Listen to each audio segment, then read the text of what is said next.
말씀 봉독하겠습니다. 우리가 알거니와 하나님을 사랑하는 자, 곧 그의 뜻대로 부르심을 입은 자들에게는 모든 것이 합력하여 선을 이루느니라. 아멘.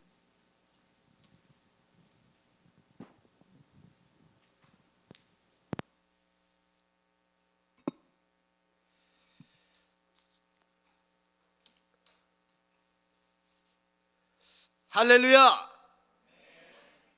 아멘! 아까 인사했지만 또 그 후에 오신 분들이 있어서 한 번 더 인사하겠습니다. 새해 복 많이 누리세요. 한번 주위에서 같이 이렇게 서로 보면서 인사 한번 하겠습니다. 새해 복 많이 누리세요.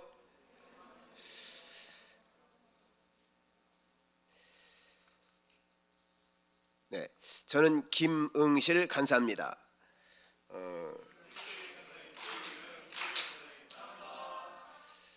20년 전에 2003년도에 제가 서울지구 대표로 이제 임명을 받았습니다.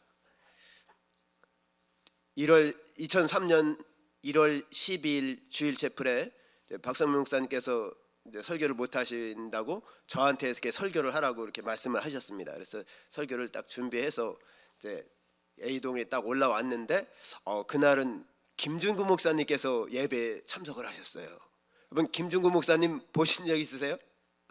못 봤죠? 네, 김준구 목사님 그때 참석을 하셨더라고. 근데 딱 오신 걸 딱 보는 순간에 제가 목사님 뵙고 물론 반가운 마음도 있었지만 가슴이 철렁했습니다. 내가 이렇게 설교하는 날인데 김종우 목사님 조금 있으니까 또 박성민 목사님도 오신 거예요.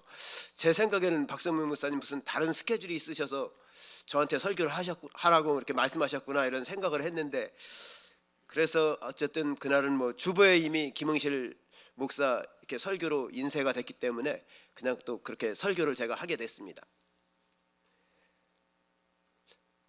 서울지구 대표로 임명을 받고 이 주일 채플 그 설교를 처음 하면서 제가 했던 말씀의 핵심은 앞으로 이렇게 이제 서울지구 주일 채플이 500명 부흥의 비전을 위해서 이렇게 나아가는 2003년이 됐으면 좋겠습니다. 이런 내용이었어요. 핵심 내용은. 김준구 목사님께서 광고 시간에 나오시더니 말씀을 하시더라고요. 주일 채플은 처음부터 1000명 부흥이 비전이었습니다. 이렇게 정정을 해주셨어요.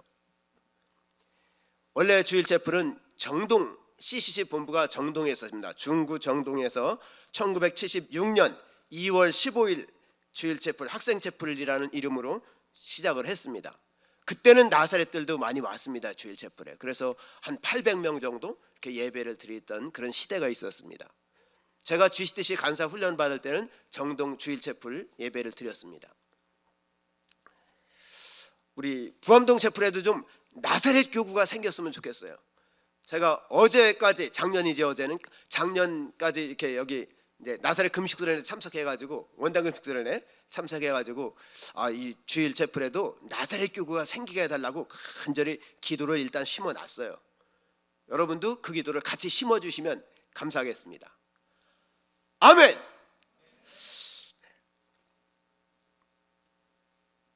김종우 목사님은 2009년 9월 29일 날 주님의 품으로 안기셨습니다. 그 후에 제 마음속에 계속 그날 2003년 1월 12일 날 김종우 목사님께서 주일 채플 부흥 비전은 처음부터 1000명이었습니다. 이렇게 말씀하셨던 것이 오히려 목사님이 천국 가시고 나서 더 제 마음속을 그렇게 더 생생하게 기억이 나는 거예요. 그렇구나. 김종우 목사님이 그날 광고 시간에 많은 학생들 앞에서 이렇게 CCC 학생 채플 부흥 비전은 처음부터 정동시대부터 1000명 부흥이었습니다. 비전이었습니다. 이 말씀이 생각이 자꾸 나고 이것이 김준구 목사님께서 저에게 물려주신 영적인 유산이구나. 이런 성령의 감동을 받았어요. 그래서 제가 원래는 다른 교회 다니고 있었는데 2021년 첫 주부터 이제 주일 채플, 그때는 뭐 코로나라 온라인으로 예배를 드렸습니다. 그래서 2021년 1월부터 주일 채플에 오면서 제가 매일 하여튼 저의 가정에서는 가정 예배 드릴 때마다 최우선으로 가장 먼저 하는 기도가 주일 채플 1000명 부흥의 비전을 하나님께서 꼭 이루어달라고 김중구 목사님으로부터 물려받은 이 영적 유산이 이루어지는 그 기도를 매일 드리고 있습니다. 그래서 어쨌든 하나님께서 민족 복음화의 전초기제로서 우리 이렇게 주일 제풀을 허락해 주시고 지금까지 인도하신 것이 너무 감사하고, 제가 설교 부탁을 받고 나서 그렇지, 김중구 목사님께서 저에게 주일 제풀 비전은 처음부터 1000명 부흥 비전이었습니다. 이렇게 영적 유산을 물려준 것을 또 후배 순장들 순원들에게 꼭 전해야 되겠다, 이런 사명감이 떠올라가지고 오늘 제가 설교를 하겠다고 이렇게 이제 얘기를 했습니다. 어쨌든 여러분 꼭 제가 잘 전했습니다. 주일 제풀 부흥 비전은 처음부터 몇 명이었다고? 1000명 부흥 비전이었습니다. 물론 제가 이렇게 기도하면 할수록 저는 제 마음속에 이미 주일 제풀 1000명이 막 부흥돼 가지고 그 민족의 새벽에 있었던 주의 청년들이 일어나서 세계 선교, 이 복음을 들고 세계 선교를 향해서 나가는 그런 민족의 환상, 세계 복음화의 환상이 보입니다. 그래서 기쁨으로 이 주일 제풀을 위해서 항상 이렇게 기도를 하고 있습니다. 하나님께서 언제 그 꿈을 또 현실로 이루어질지 알 수 없지만, 어떻게 보면 또 제 생애 동안에 그것이 안 이루어질지도 모르겠어요. 그러나 하나님 앞에 드려진 모든 기도가 하나도 땅에 떨어지지 아니하고 주님의 때에 반드시 응답해 주실 줄로 믿습니다. 아멘. 네, 오늘 말씀은 아주 간단합니다. 로마서 8장 28절 한 절입니다.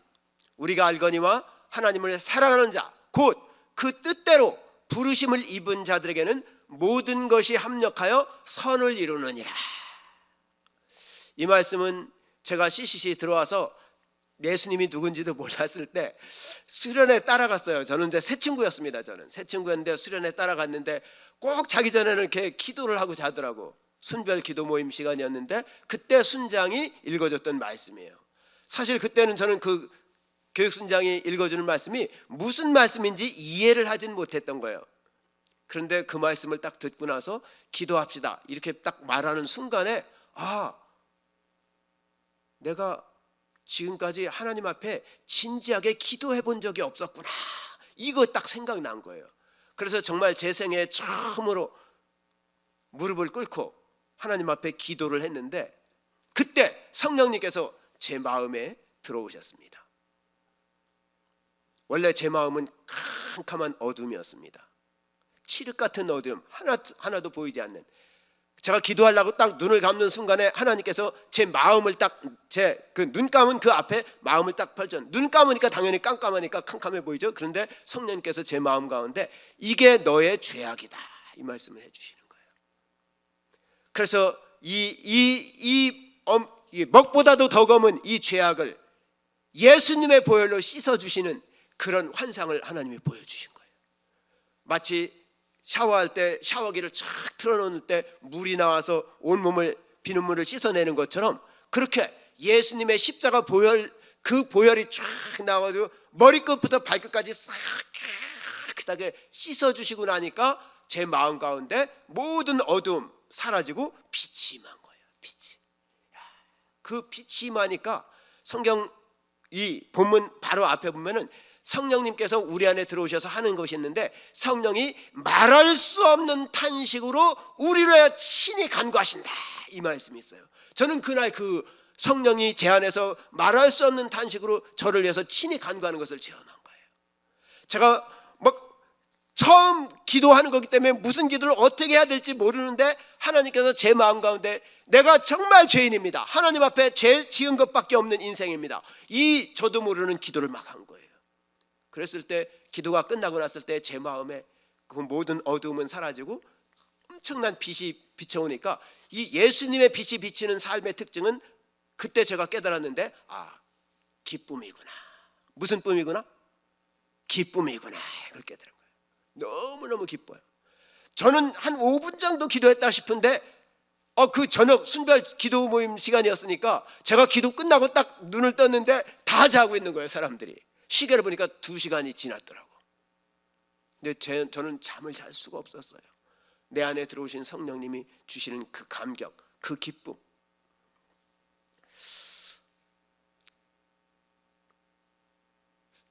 우리가 알거니와 하나님을 사랑하는 자 곧 그 뜻대로 부르심을 입은 자들에게는 모든 것이 합력하여 선을 이룬다는 말이 저는 막연하게 그냥 그 당시에는 막연하게 모든 게 잘 돼주겠지, 잘 되겠지, 내가 이렇게 바라고 소원하는 것이 이루어지겠지, 이렇게 짐작으로만 그냥 생각만 했는데, 나중에 이제 CCC에서 순모임도 하고 또 이렇게 훈련도 받고 하면서 믿음이 성장하다 보니까 이게 내가 바라는 대로 이루어진다는 뜻이 아니고 모든 것이 합력하여 선을 이룬다는 말씀은 결국은 하나님의 뜻이 이루어진다는 말씀이구나, 이걸 깨달은 거예요.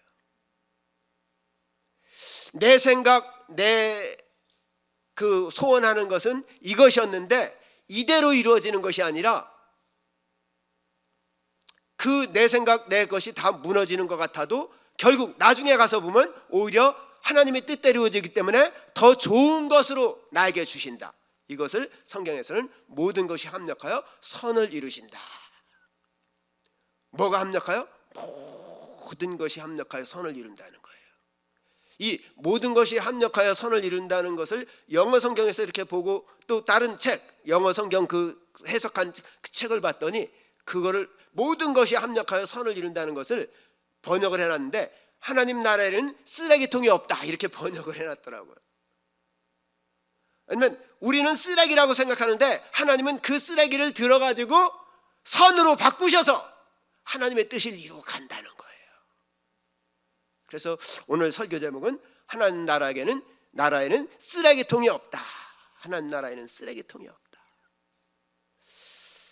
사실 저는 제 인생에서 봤을 때 저 자신이, 저 스스로를 생각할 때 쓰레기 같은 인생이다, 이렇게 생각을 했어요. 사실은 뭐 제대로 잘하는 게 아무것도 없는 거예요.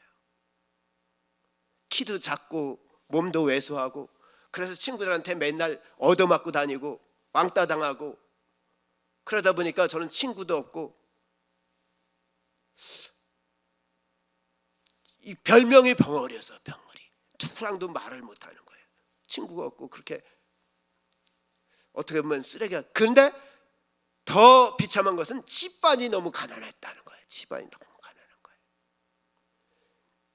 저희 집안은 귀신을 섬기는 집안이었어요. 대대로 귀신을 섬겨서 아예 저희 집에는 삼신할머니 선반을 딱 만들어 놓고 거기 보름 되면, 매월 음력 보름 되면 거기다 어머니가 정성을 드리는 것을 저는 보면서 이렇게 자랐습니다.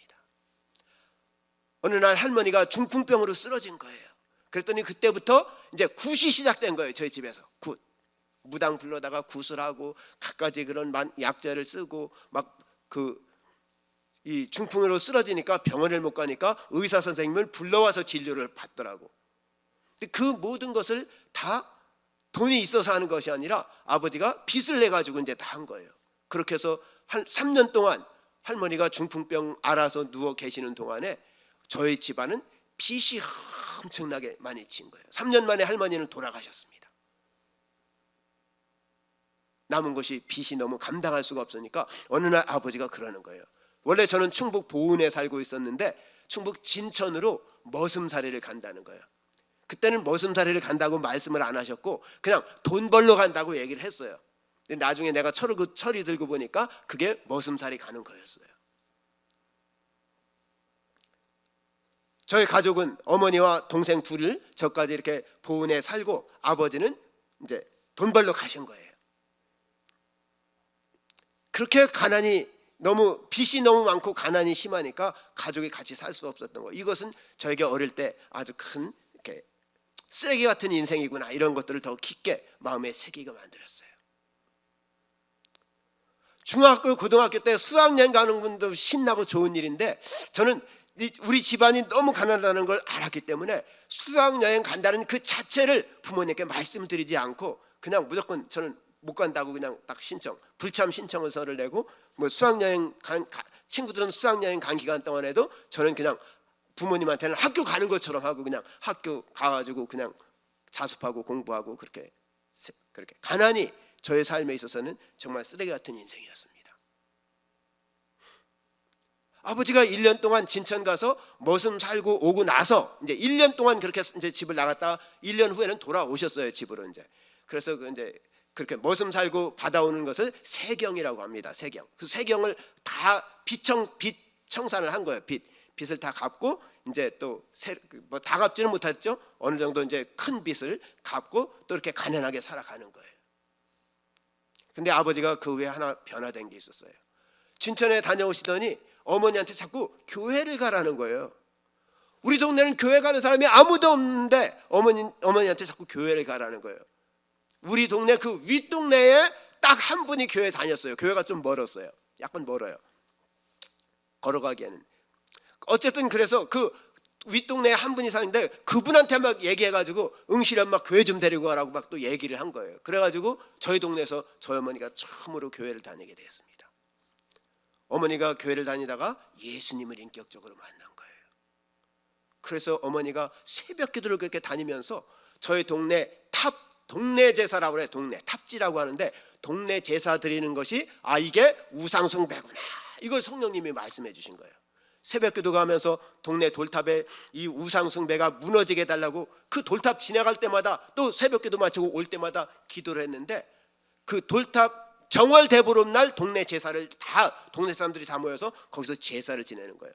좀 있으면 또 그런 제사 또 지내는 동네가 있을 겁니다. 정월 대보름날. 그러면 아무나 막 그냥 그렇게 지내는 게 아니라 동네 사람들이 모여서 회를 하고 제주를 뽑아요.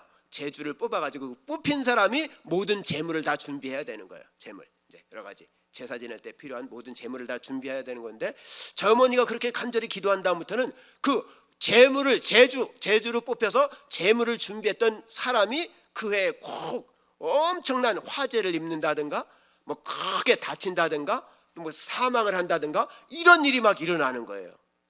그게 계속 해마다 그렇게 되니까 동네 사람들이 깨달은 거야. 제주가 되면 큰 화를 당한다. 이걸 깨달은 거예요.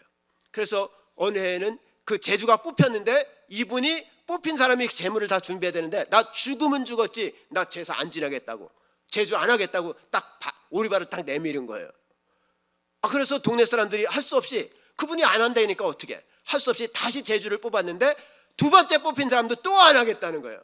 결국 그날 밤에 회의가 길어졌는데 결국 그러면 우리가 뭐 뽑혀도 안 하니까 그럼 탑지 제사를 폐하자 이래가지고 우리 동네 그 우상 숭배하던 탑지 제사가 어머님의 그 간절한 새벽 기도로 폐하게 된 줄로 믿습니다. 아멘. 동네 사람들은 아무도 몰라요. 저희 어머니가 그렇게 기도해가지고 그렇게 동네 제사가 폐해졌다는 걸 아무도 동네 사람들은 몰랐지만 저희 어머니는 아시죠. 저에게 그렇게 간증을 해주셨으니까. 어쨌든 그 후에 아버지는 안수집사로 또 어머니는 권사로 교회에서 귀한 직분 받고 또 동생들도 다 신결혼 신교제 그 믿음의 가정을 이루고 이렇게 살아가고 있는데 우리 아버지가 왜 진천에 머슴 살고 와서 왜 이렇게 교회를 가라고 말씀을 하셨는가 이걸 봤더니 그렇게 머슴 살던 그 집주인이 장로님 댁이었던 거예요. 장로님 댁. 거기서 장로님 댁이니까 이렇게 어쨌든 예수 믿는 것이 얼마나 어떤 가정인지 다 이렇게 보고 와서 그것이 이제 하나의 거기서 그 장로님 댁에서 복음의 씨앗이 아버지 마음에 이미 심어진 거예요. 그래서 자기가 원래 교회를 나가기는 그러니까 어머니를 이렇게 등 떠밀어 가지고 교회 다니셔가지고 나중에 본인도 교회 다니시고 또 자녀들까지 제가 제 인생을 이렇게 돌아봤을 때 정말 저희 집안이 이렇게 가난한 것이 이거 버리고 싶은 쓰레기 같은 그 가난이었는데 만약에 우리 집안이 그렇게 가난하지 않았더라면 저도 틀림없이 삼신할머니 섬기면서 지금도 미신 그렇게 섬기고 살아가지 않을까 이런 생각을 하게 되는 거예요. 정말 제 생각에는 그렇게 집안이 가난한 것이 인생의 쓰레기 같았는데 하나님께서는 그것을 선으로 바꾸셔서 우리 온 가정의 복음화뿐만 아니라 동네에서 많은 분들이 예수님을 믿게 되는 놀라운 하나님의 복음이 전파되는 도구로 일꾼으로 사용해 주신 줄로 믿습니다. 아멘. 두 번째로 제 인생에 있어서 참 내 인생에 이것만은 좀 없었으면 좋겠다. 이런 것은 정말 쓰레기다. 이렇게 생각하고 했던 것이 뭐냐면 어린 딸이 사망하는 사건이 온 거예요. 어린 딸이 사랑하는 딸이 그런데 하나님께서 그 어린 딸이 사망하는 사건을 통해서 또 합력하여 선을 이루신 것, 이걸 여러분과 짧게 나누고 싶습니다. 저는 1989년도에 결혼을 했습니다. 제 아내 지금 저 뒤에 있습니다. 백발이 되었는데, 저랑 결혼할 때는 머리가 검었는데 이제는 백발이 되어 있습니다. 사실 저는 뭐 이뻐서 결혼했습니다. 세상에 은주라는 이름이 참 많아요. 김은주, 이은주, 박은주, 뭐 은주가 많지만, 그러나 은주가 많지만 진짜 은주는 진은주밖에 없다. 그래서 제 아내는 진은주입니다. 1989년도에 결혼했는데 그 다음에 90년도에 아들을 낳고 또 92년도에는 딸도 하나님께서 허락해 주셨어요. 그래서 너무 이렇게 행복하게 충주에서 살고 있었는데, 그 딸이 4살 때 갑자기 경기를 하더라고. 경기를 하더니 이 경기가 다음날 또 하더라고. 또 다음날 또 해요.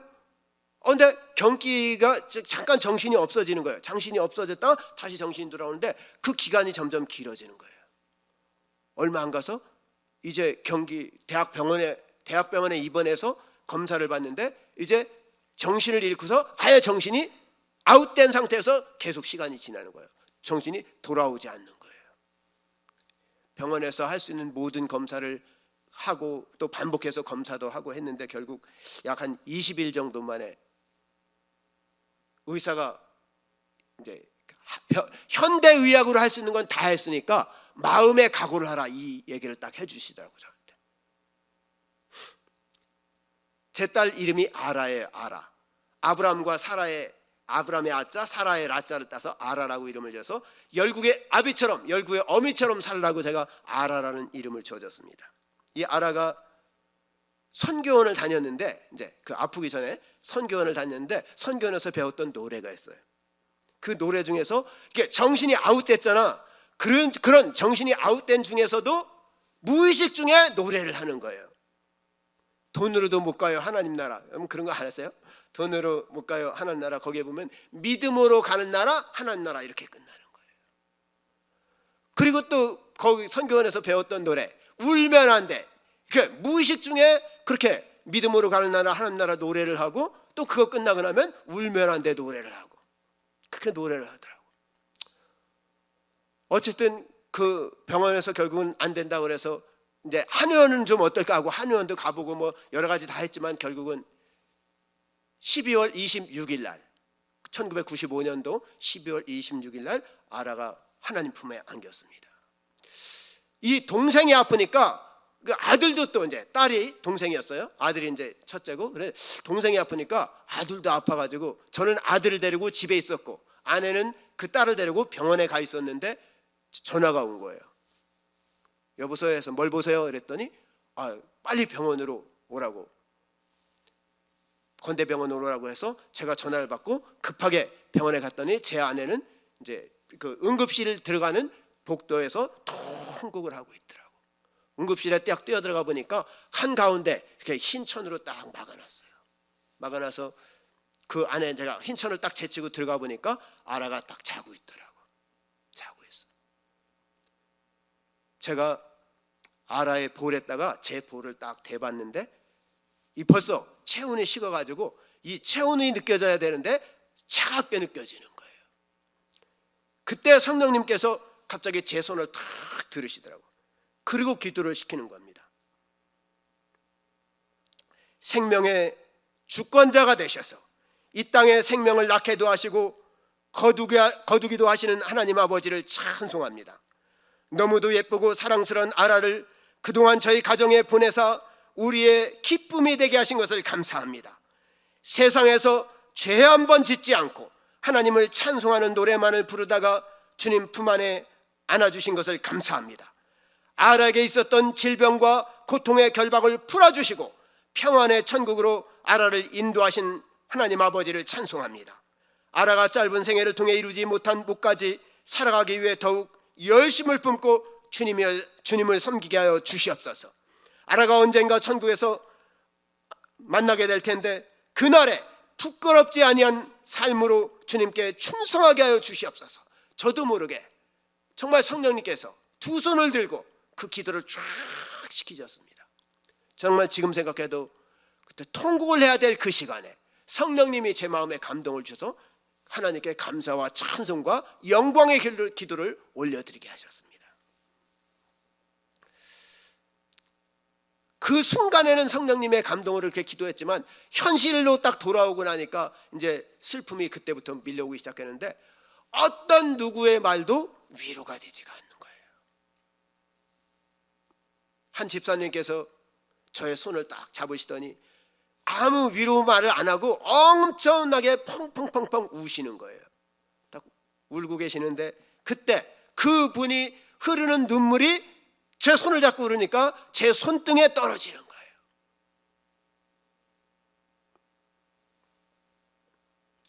그 제 손등에 그분의 눈물이 떨어지는 순간에 제 마음에 성령님께서 감동해 주시고 이것이 하나님의 눈물이구나.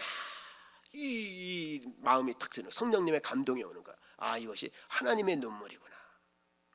성령님의 음성이 들립니다. 응시라, 너에게는 그래도 아들은 남아있지 않느냐. 하나님께서 하시는 말씀이에요. 나는 독생자밖에 없었는데 그 독생자 아들이 십자가에서 죽었단다. 이 음성이 딱 들리는 거예요. 어떤 사람의 말도 위로가 되지 않았는데 외아들이 죽은 이 하나님의 아픔, 그것이 깨달아지니까 나 같은 죄인을 위해서 하나님은 나 같은 죄인을 구원하기 위해서 하나님은 자기의 독생자까지 십자가에 못 박아 죽는 이 아픔, 고통을 겪으셨구나. 사실 예수님이 십자가에서 죽으셨다는 것을 글로는 많이 배워서 지식으로 알았지만 그것이 하나님은 얼마나 큰 고통이었는지를 저는 알지 못한 거예요. 지식으로는 알았지만 에베소서 3장 18절에 보니까 이 지식에 넘치는 그리스도의 사랑을 알아, 이 말씀이 있더라고. 지식에 넘치는 그리스도의 사랑을 알아.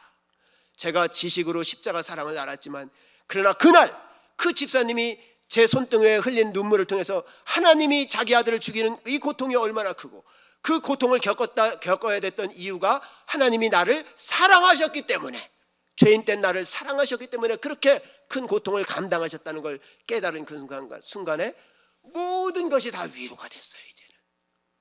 그리고 기도하는 중에 제 마음속에 하나님이 감동을 주셨는데, 응시라, 하늘나라에서 연극을 하는데 아역 배우가 필요해가지고 누가 아역을 제일 잘 감당할까 이렇게 많은 아이들 중에서 찾다가 아라가 제일 예쁘고 제일 사랑스럽고 제일 연극을 잘할 것 같아서 내가 필요해서 그 아이를 불렀단다. 이 기도 가운데 그런 감동이 딱 오더라. 천국에서 이제 그 아라가 그 사명을 위해서 먼저 갔고, 또 거기에서 언젠가 저도 이 땅에서 사명을 마치고 또 아라가 천국에 있으니까 다시 만나게 될 이 천국에 대한 소망, 이것이 그 아라의 사건을 통해서 하나님이 저에게 주신 큰 은혜였습니다.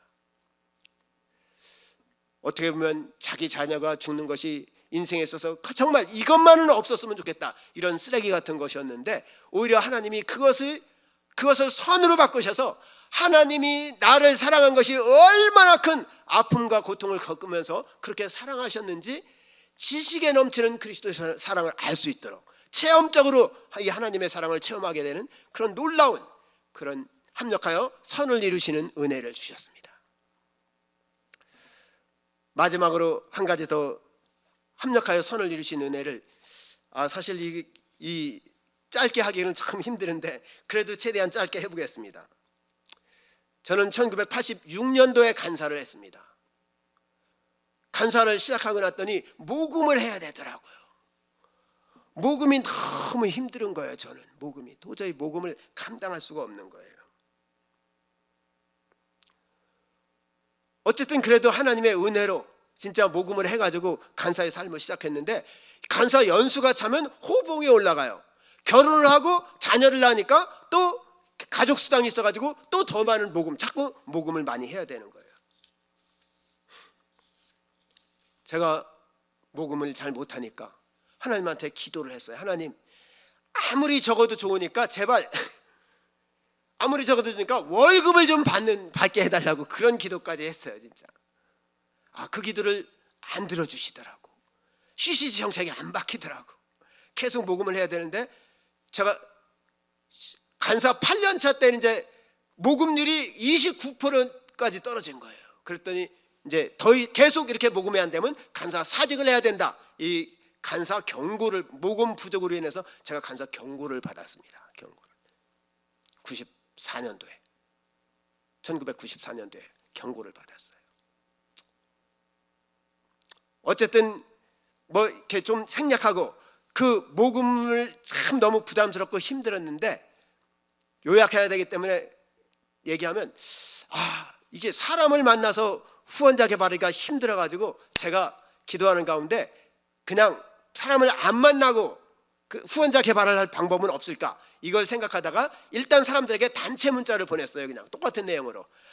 내가 하나님 앞에서 이 사역을 감당하기 위해서 계속 모금을 해야 되는데 이 모금이 잘 될 수 있도록 기도를 해 주십시오. 이렇게 기도 요청 단체 문자를 보낸 거예요.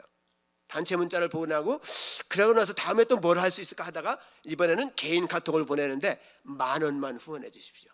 성령님의 감동이 있으시면 기도만 해 주셔도 감사하고, 그리고 혹시 성령님의 감동이 있으시면 10,000원만 후원해 주십시오. 이렇게 개인 카톡을 보내기 시작한 거예요.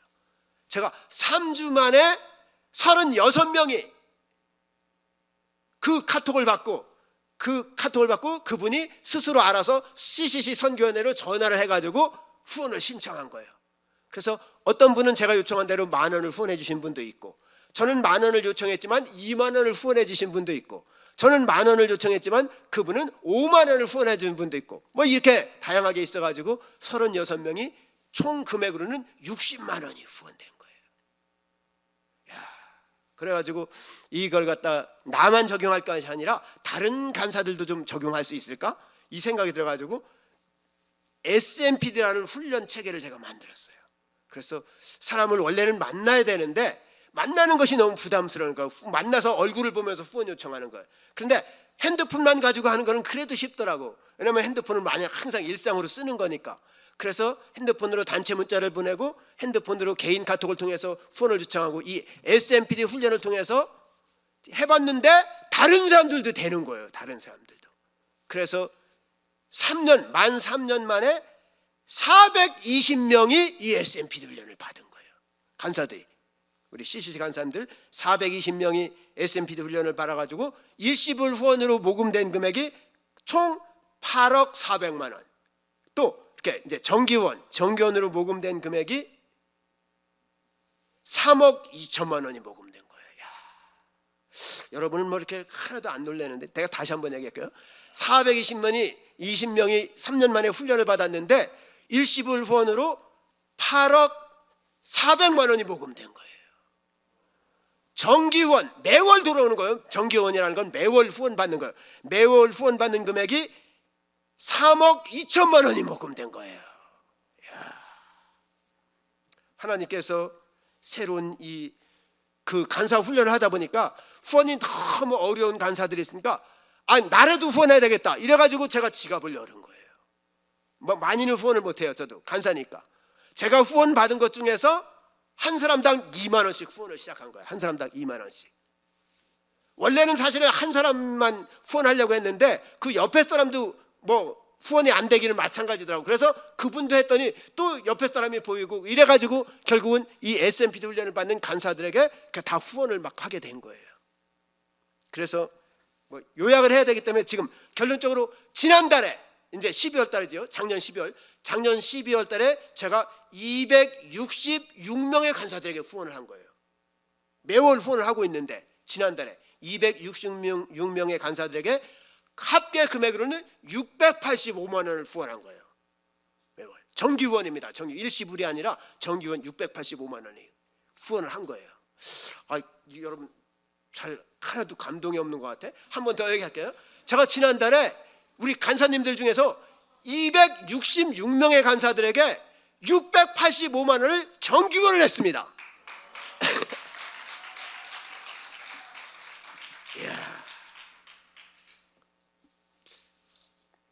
여러분, 제가 기도했잖아요. 하나님 모금이 너무 어려우니까 아무리 적더라도 월급을 받게 해주시면 좋겠습니다. 이 기도가 응답됐더랬으면 참 얼마나 안타까웠을까 이 생각이 드는 거예요. 저는 모금이 쓰레기라고 생각했는데 제가 685만 원이 있어서 후원한 게 아니라 그것보다 더 많이 후원을 받았기 때문에 내 후원도 채워지고 685만 원이 남았기 때문에 그걸 가지고 후원을 하게 된 거예요. 간사님들, 저는 주님 앞에 기도하고 있습니다. 앞으로 더 후원을 계속 개발해가지고 매월 1,000만 원씩, 얼마씩? 1,000만 원씩 이렇게 후원하게 달라고 그런 기도를 하고 있습니다. 제가 대학생 때 순장이었을 때 순장들이 기도하는 소리를 들었어요. 순장들은 이 앞으로 나사렛이 되면 11조만 해서는 안 되고 교회는 다니는 교회에 11조도 해야 되고 또 CCC에 11조를 또 해야 돼서 10의 2조를 해야 된다는 거예요. 네, 진짜 믿음이 좋은 순장은 그러더라고. 돈을 많이 벌어가지고 자기는 10의 2조를 가지고 살고 10의 8조는 헌금을 하게 달라고 그런 기도를 하더라고. 제가 듣고 보니까 그 두 번째 사람 기도가 훨씬 더 이렇게 좀 마음에 들더라고. 그래서 저도 그 기도가 무슨 기도인지 뜻도 제대로 모르면서 하나님 저도 10의 2조로 살고 10의 8조는 주님을 위해서 다른 사람을 위해서 이렇게 헌금하게 해달라고 그런 기도를 그때 심어놨어요. 제가 올해 이 결산 쭉 하면서 지금까지 내가 후원받은 총 금액 중에서 제가 급여로 받은 건 딱 20%를 급여로 받았더라고. 나머지 80%는 다 다른 간사님을 후원하거나 사역비를 위해서 후원하는 데 사용을 하게 됐습니다.